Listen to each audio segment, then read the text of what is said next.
कोई भी लक्ष्य बड़ा नहीं, जीता वही जो डरा नहीं। और आज हम बिना डरे औसत का पार्ट 2 शुरू कर रहे हैं।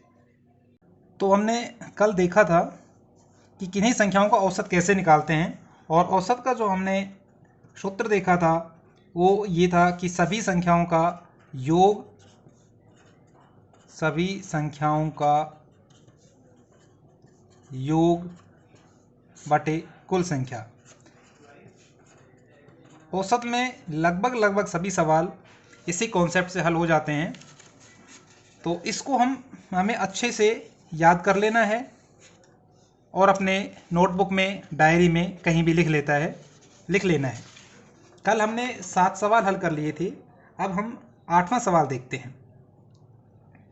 अगर 11 संख्याओं का औसत 10.8 है तथा प्रथम 6 संख्याओं का औसत 10.4 तथा अंतिम 6 संख्याओं का औसत 11.5 है, तो छठी संख्या क्या है?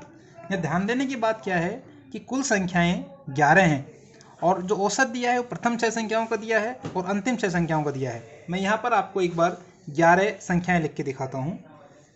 1 2 3 4 5 6 7 8 9 10 और 11। अगर मैं पहली 6 संख्या लेता हूँ तो ये मेरी पहली 6 संख्याएं हैं, और अगर अंतिम 6 संख्या लेता हूँ तो मेरी ये अंतिम 6 संख्याएं हैं। यहाँ पर इन्होंने इन प्रथम 6 संख्याओं का औसत दिया है, उसके बाद इन 6 संख्याओं का औसत दिया है, अर्थात 6 जो है, जो मेरी बीच की संख्या है, वो प्रथम औसत में भी शामिल है और ये दूसरे औसत में भी शामिल है।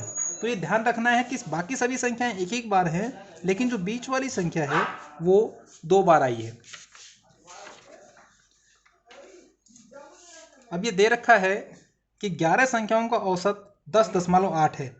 तो अगर मैं आपसे पूछूं कि इन संख्याओं का योग कितना होगा, तो हम सीधा सीधा क्या करेंगे कि 11 को 10.8 से गुणा कर देंगे, अर्थात 11 संख्याओं का योग बराबर 10.8 गुणा 11।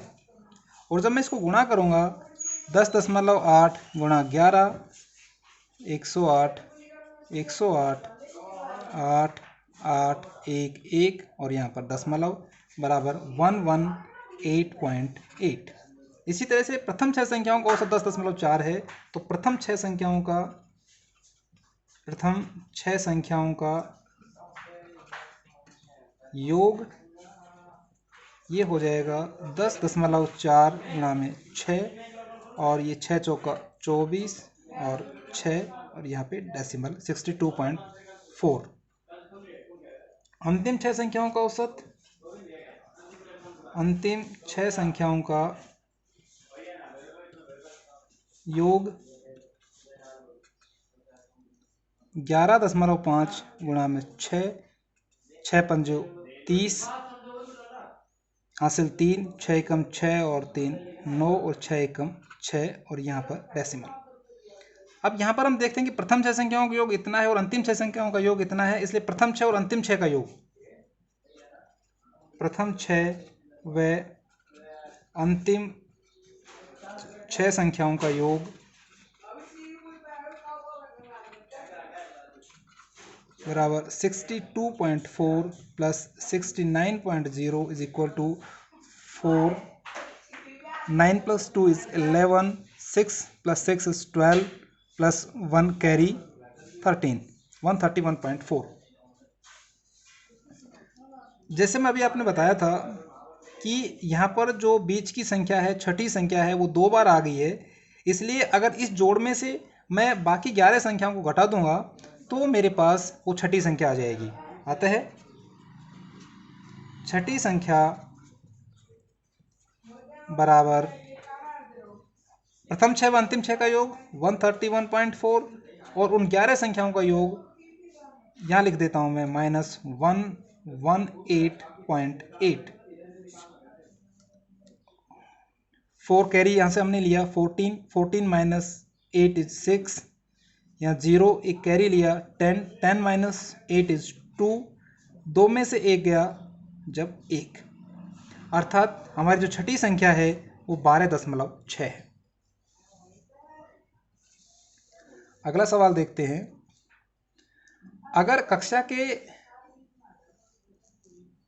14 छात्रों व एक अध्यापक की औसत आयु 15 है, अगर अध्यापक को छोड़ दिया जाए तो औसत आयु 1 वर्ष कम हो जाती है। अध्यापक की आयु क्या है? तो कुल कितने लोग हो गए? 14 छात्र प्लस एक अध्यापक 15 हो गई, और उनकी औसत आयु कितनी है? 15 वर्ष है। अर्थात अगर मैं पूछूं आपसे कि ये जो 15 लोग हैं इनकी कुल आयु कितनी है? 14 छात्र प्लस एक अध्यापक की कुल आयु बराबर, टोटल लोग 15 हो गए और इनकी औसत आयु भी 15 है, तो इसको 15 को 15 से गुणा कर देंगे और 15 गुणा 15 ये अपना हो जाएगा 225। अब अगला कह रहा है कि अगर अध्यापक को छोड़ दिया जाए तो औसत 1 वर्ष कम हो जाता है। अर्थात अध्यापक को छोड़ देंगे तो कितने बच्चे बचेंगे? 14 छात्रों की कुल आयु बराबर, छात्र 14, 1 वर्ष कम होगी। पहले जो औसत आयु 15 थी, अब वो 1 वर्ष कम होकर 14 हो गई है, तो गुणा 14 और 14 गुणा 14 बराबर 196, 196। अतः अध्यापक की आयु, क्योंकि इसमें अध्यापक की आयु शामिल नहीं है और इसमें शामिल है, तो इसमें से अगर ये घटा देंगे तो अपने पास अध्यापक की आयु आ जाएगी, और अध्यापक की आयु बराबर 225 माइनस 196 बराबर 29 ईयर्स।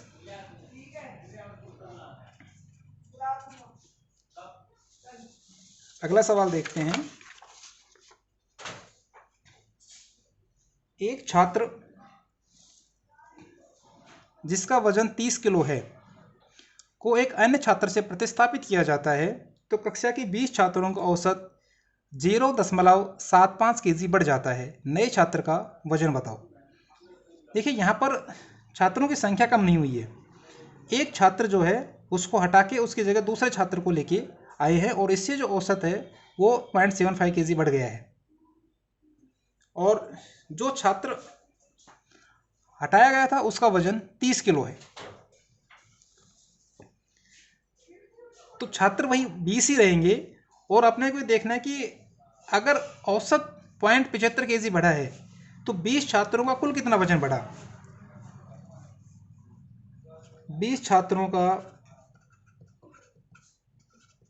औसत वजन बढ़ा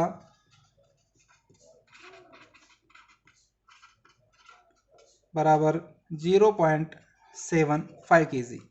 इसलिए 20 छात्रों का कुल वजन कितना बढ़ा?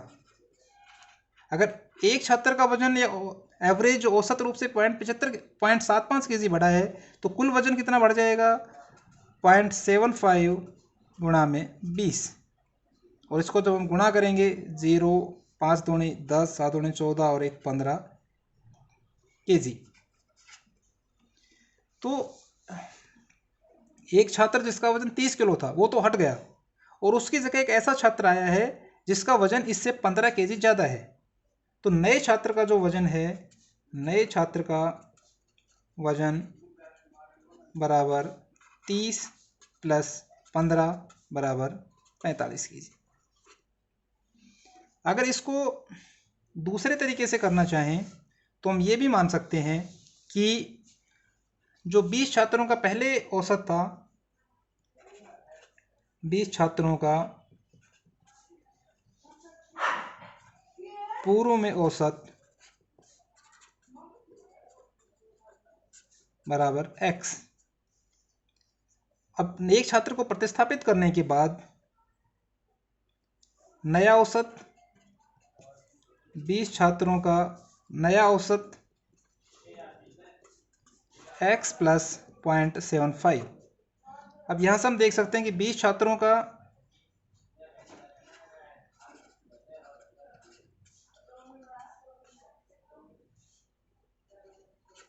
कुल वजन पूर्व में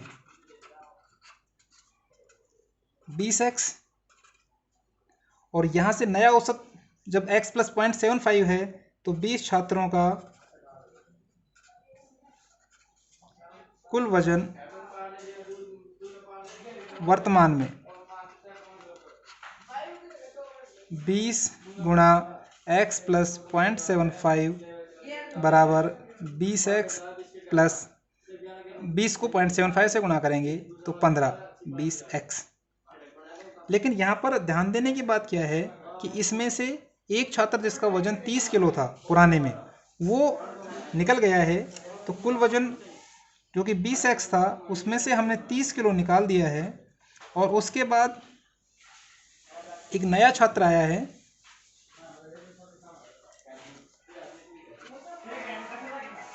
x प्लस 15। हाँ, तो 20x में से एक छात्र निकल गया जिसका वजन 30 kg था, और एक नया छात्र आ गया जिसका वजन हम y kg मान लेते हैं, और इनका जो कुल वजन है वो 20x प्लस 15 kg हो जाएगा। तो अब हमें जब y की मान निकालना है तो 20x और 20x समीकरण के दोनों तरफ हैं, ये दोनों कट जाएंगे और y की वैल्यू हो जाएगी 15, और 30 जब इधर जाएगा तो प्लस में हो जाएगा बराबर 45। हालांकि इस तरीके से सवाल करने से बड़ा हो जाता है, इसकी ज़रूरत नहीं है।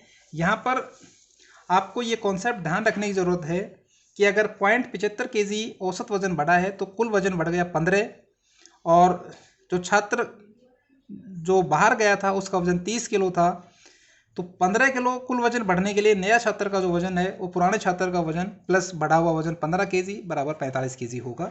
इस तरह से इस सवाल को हल करने की आप कोशिश करें। अगला सवाल देखते हैं। ए व बी की औसत मासिक आय 14,000 रुपये है, बी व सी की औसत मासिक आय 15,600 रुपये है, तथा ए व सी की औसत मासिक आय 14,400 रुपये है। तो सी की मासिक आय निकालो। इसमें देखिए ए बी, बी सी और ए सी ये तीनों दिए हुए हैं। तो इस तरह के सवालों को करने में क्या रहता है कि आप तीनों को इस तरह से जोड़ो कि अपने पास ए बी सी आ जाएगा। जैसे ए व बी की औसत मासिक आय 14,000 रुपये है, इनकी जो क्योंकि औसत है तो कुल आय कितनी हो जाएगी, ए प्लस बी की कुल आय, ये दो लोग हैं और इनकी औसत आय 14,000 है, तो 14,000 गुणा 2 बराबर 28,000। इसी तरह से बी प्लस सी की कुल आय बराबर 15,600 गुणा में 2, 0 0 6 दूनी 12, 15 दूनी 30 और 1 31। सी प्लस ए की कुल आय बराबर 14,400 गुणा में 2 बराबर 0 0 4 दूनी 8, 4 दूनी 8 और 2। अगर मैं इन सबको जोड़ देता हूँ तो ये आ जाएगा 2a 2b और 2c, 2a plus 2b plus 2c की कुल आय, और ये सब हो जाएगा इनका जोड़ 0 0 8 और 2 10 हासिल 1, 8 और 1 9, 1 10 और 8 18 हासिल 1, 2 और 1 3 और 3 6 और 2 8। अब चूंकि ये 2 मैं बाहर ले सकता हूँ, मतलब a प्लस बी प्लस सी की आय को मैं दुगुना करूँ तो इतना आता है, 2a प्लस बी प्लस सी की कुल आय बराबर 28,000। इसलिए a प्लस बी प्लस सी की कुल आय बराबर 28,000 बटे 2 बराबर 44,000। अब देखिए यहाँ पर आपने से पूछा है सी की मासिक आय। अगर a प्लस बी प्लस सी में से मैं a प्लस बी की आय निकाल दूंगा तो सी की आय मेरे को मिल जाएगी। इसलिए सी की कुल आय, a प्लस बी प्लस सी की आय में से अगर मैं a प्लस बी की आय निकाल दूंगा तो सी की बच जाएगी, तो बराबर 44,000 माइनस 28,000, 0 0 0, 14 में से 8 गया जब 6 और इधर 3 में से 2 गया जब 1, अर्थात सी की जो मासिक आय है, कुल या मासिक आय वो है 16,000 रुपये अगला सवाल देखते हैं, और सवाल है कि 20 संख्याओं का औसत 35 है। बाद में पता चला कि एक संख्या जो कि 25 है गलती से 45 पढ़ ली गई है, सही औसत याद करो। देखो इसमें भी जो भी औसत के सवाल है ना, इसमें योग को सदा ध्यान रखना है। 20 संख्याओं का औसत अगर 35 है तो उनका कुल योग कितना हो जाएगा? 20 संख्याओं का योग बराबर उनका औसत 35 गुणा में 20, 35 दूनी 70, 700। बाद में पता चला कि एक संख्या जो कि 25 है गलती से 45 पढ़ ली गई, तो हम क्या करेंगे कि जो संख्या गलती से पढ़ ली गई थी उसको माइनस कर देंगे, और जो संख्या वास्तव में है उसको जोड़ देंगे, क्योंकि जो गलती से पढ़ी थी उसको तो हटाना पड़ेगा, वहाँ से हटाने के लिए उसको घटा देंगे और जो वास्तविक संख्या थी उसको जोड़ देंगे। तो ये, लेकिन इसका सही जोड़ कितना होगा? 20 संख्याओं का सही योग बराबर 700 माइनस 45 प्लस 25 बराबर 720, माफ़ कीजिएगा ये 25 है, तो 725 माइनस 45 बराबर 5 में से 5 गया 0, 12 में से 4 गया जब 8 और 6 680। कुल संख्याएं कितनी हैं? 20 हैं, इसलिए इनका सही औसत 680 बटे 20, 0 से 0 कट गया और 34।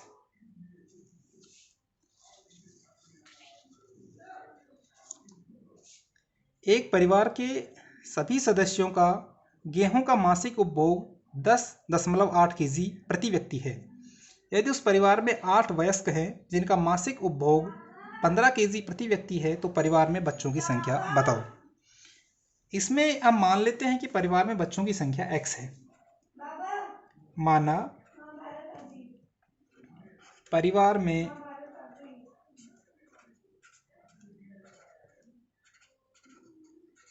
बच्चों की संख्या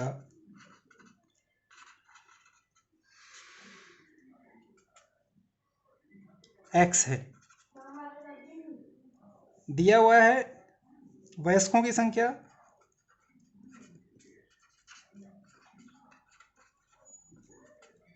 8 है, अतः कुल सदस्य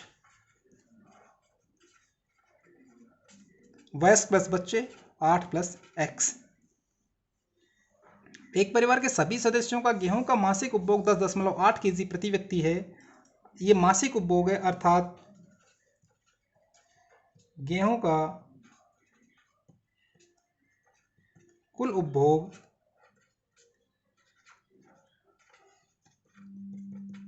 कुल सदस्य संख्या 8 प्लस x गुणा औसत उपभोग 10.8 बराबर 8 8 64 हासिल 6, 80 और 6 86 प्लस 10.8 x। यदि उस परिवार में 8 वयस्क हैं जिनका मासिक उपभोग 15 केजी है, अर्थात वयस्कों का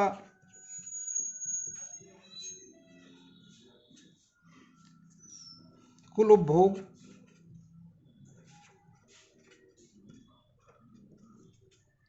15 गुणा 8 बराबर 120।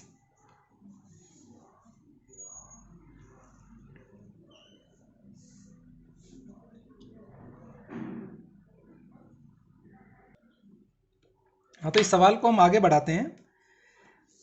इस सवाल में एक त्रुटि थी, जहाँ पर मैं बच्चों का जो उपभोग था, मासिक उपभोग प्रति व्यक्ति, वो लिखना भूल गया था। आप इसको ऐड कर लीजिएगा।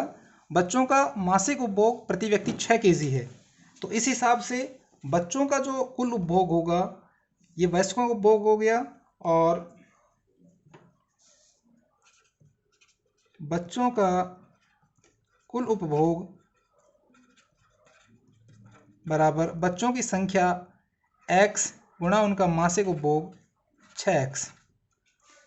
अब वयस्कों और बच्चों का कुल उपभोग गेहूं का कुल उपभोग है, अर्थात इन दोनों का जो जोड़ होगा वो इसके बराबर होगा, अर्थात 120 प्लस 6x बराबर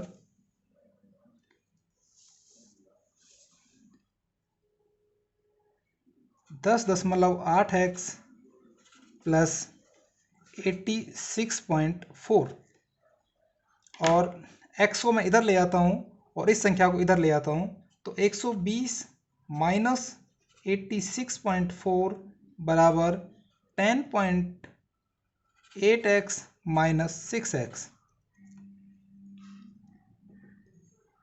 ये 0.0 लिख लेता हूँ आसानी के लिए। 10 में से 4 जाएंगे तो 6 बच जाएंगे, 9 में से 6 गया तो 3 बच गया और 11 में से 8 गया तो 3 बच गया, इक्वल टू ये अपना आ गया 4.8x। और x की जो वैल्यू है वो अपनी आ जाएगी, इम्प्लाई दैट x बराबर 33.x अपॉन 4.8। और जब हम इसको आगे हल करेंगे डेसिमल से डेसिमल घट जाएगा और ये आंसर आ जाएगा 7, अर्थात परिवार में बच्चों की जो संख्या है वो 7 है। ये थोड़ा ट्रिकी सवाल है, इसको 1-2 बार करिएगा, वीडियो को रिवाइज करिएगा। अगर फिर भी कॉन्सेप्ट समझ में नहीं आया इसका तो आप कमेंट बॉक्स में डाल दीजिएगा, तो इसको दोबारा इस सवाल को हम ले लेंगे। अगला सवाल देखते हैं।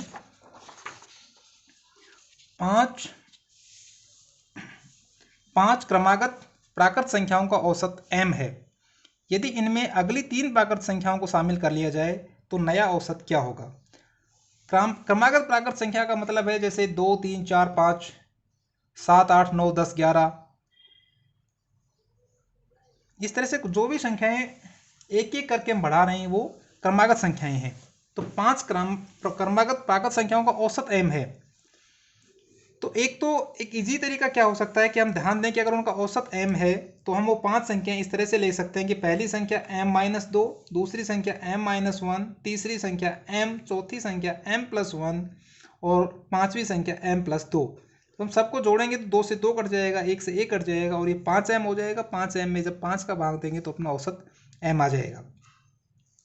तो ये संख्याएं हो सकती हैं और इनमें अगली 3 प्राकृत संख्याएं अगर हम जोड़ेंगे तो ये अपनी हो जाएंगी m+3, m+4 एंड m+5। जब हम सबको जोड़ेंगे तो 5 संख्या ये हो गई, 6, 7, 8, कुल संख्याएं हमारे पास 8 हो गई। यहाँ तक का जो जोड़ है वो 5m है और उसके बाद 4 और 3 7 और 5 12 और ये 5m यहाँ तक हो गया, 6m, 7m, 8m। जब 8m + 12 में जब हम 8 का भाग देंगे तो ये हमारे पास आ जाएगा 8m/8 + 12/8 m + 1.5। दूसरे तरीके से अगर हम इसको देखते हैं,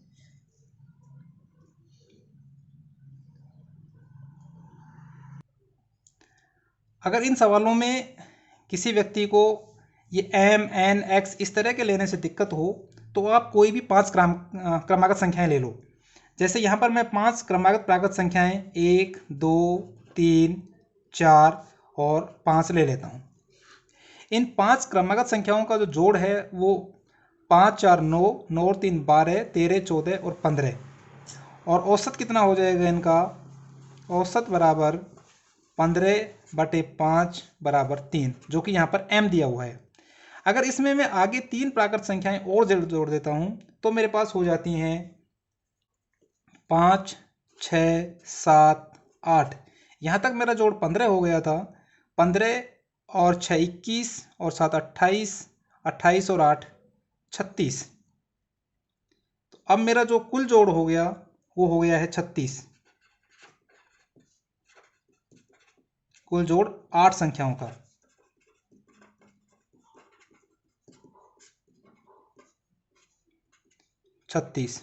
इसलिए 8 संख्याओं का औसत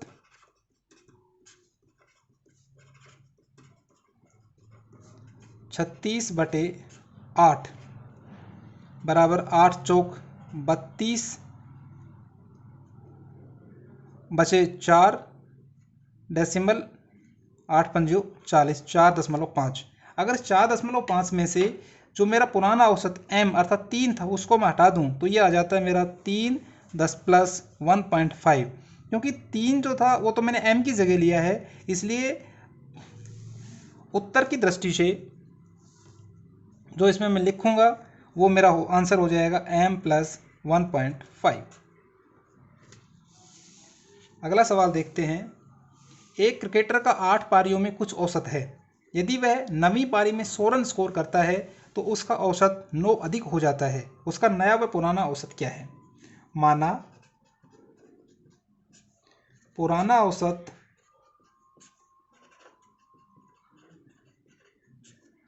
x है, अतः 8 पारियों में कुल रन,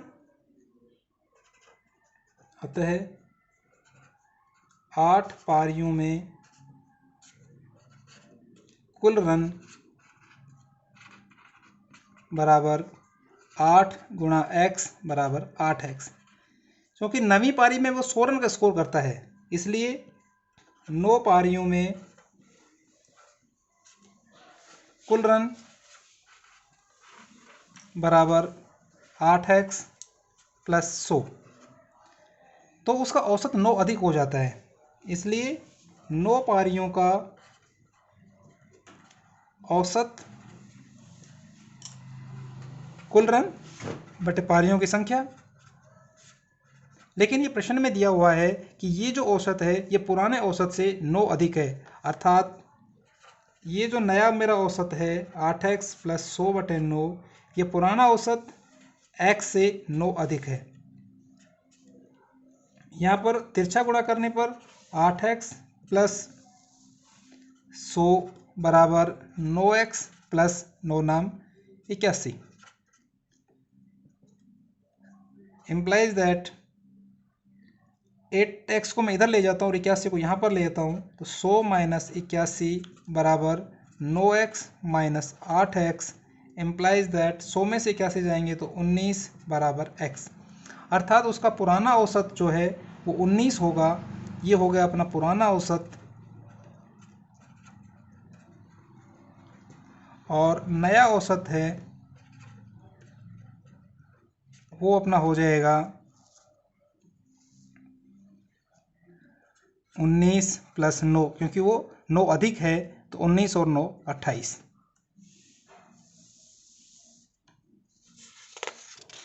अगला सवाल देखते हैं, जो कि इस कड़ी में अपना अंतिम सवाल है, और इसके बाद जो सवाल लेंगे वो सवाल लेंगे जो पटवार के एग्ज़ाम में पिछले परीक्षाओं में पूछे गए हैं, जिससे आप लोगों को ये भी स्पष्ट हो जाए कि किस लेवल के, किस स्तर के सवाल परीक्षा में पूछे जाते हैं, और आपको कितना समय लग रहा है, कॉन्सेप्ट समझ में आया है या नहीं आया है, कितना मेहनत करने की ज़रूरत है, वो उससे क्लियर हो जाएगा। सवाल है कि यदि x व 1/x का औसत m है तो x² व 1/x² का औसत क्या होगा? देखिए, ध्यान देने की बात क्या है कि x व 1/x का औसत अगर m है तो ये दो संख्याएं हैं, तो इनका जोड़ कितना हो जाएगा, अर्थात x + 1/x 2m हो जाएगा, क्योंकि m में जब 2 का भाग देंगे तो m बचेगा, वो इनका औसत है। अब यहाँ पर शायद आप लोगों को ये पता हो कि a + b का whole square is equal to a² + b² + 2ab। तो यहाँ पर भी मैं सेम फार्मूला को यूज करते हुए दोनों तरफ इनका वर्क करता हूँ। दोनों तरफ वर्क करने पर x + 1/x का होल स्क्वायर बराबर 2m होल स्क्वायर। अब x का स्क्वायर करूँगा तो x² + 2, a की जगह x, b की जगह 1/x + 1/x का whole square is equal to 2 दूनी 4 और m²। ये आ गया मेरा x² + 2, x से x कट जाएगा, 1 बच गया, 1 को 2 से गुणा करेंगे तो 2 + 1/x² बराबर 4m²। अगर इम्प्लाइज दैट अगर मैं 2 को इधर भेज दूं तो मेरे पास आ गया x² + 1/x² बराबर 4m² - 2, और अगर इनको मेरा औसत निकालना है तो औसत होगा इनका योग बटे संख्या, क्योंकि योग जो है वो मेरा 4m² - 2 है और कुल संख्याएं ये 2 हैं, तो 2 का भाग दे दूंगा और मेरे पास आ गया 2m² - 1। इसके साथ जो विविध प्रकार के प्रश्न थे जो औसत के चैप्टर से पूछे जा सकते हैं, वो लगभग सारे प्रश्न हमने कवर कर लिए हैं।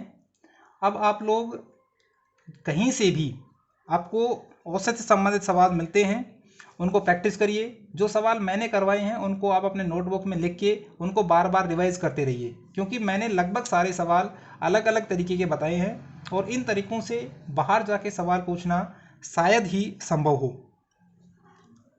अगली बार जब हम मिलेंगे तो पटवार 2015 में जो सवाल पूछे गए थे वो सवाल मैं आपके सामने लेकर आऊँगा। हंसते रहिए, मुस्कुराते रहिए और लक्ष्य की तरफ बढ़ते रहिए।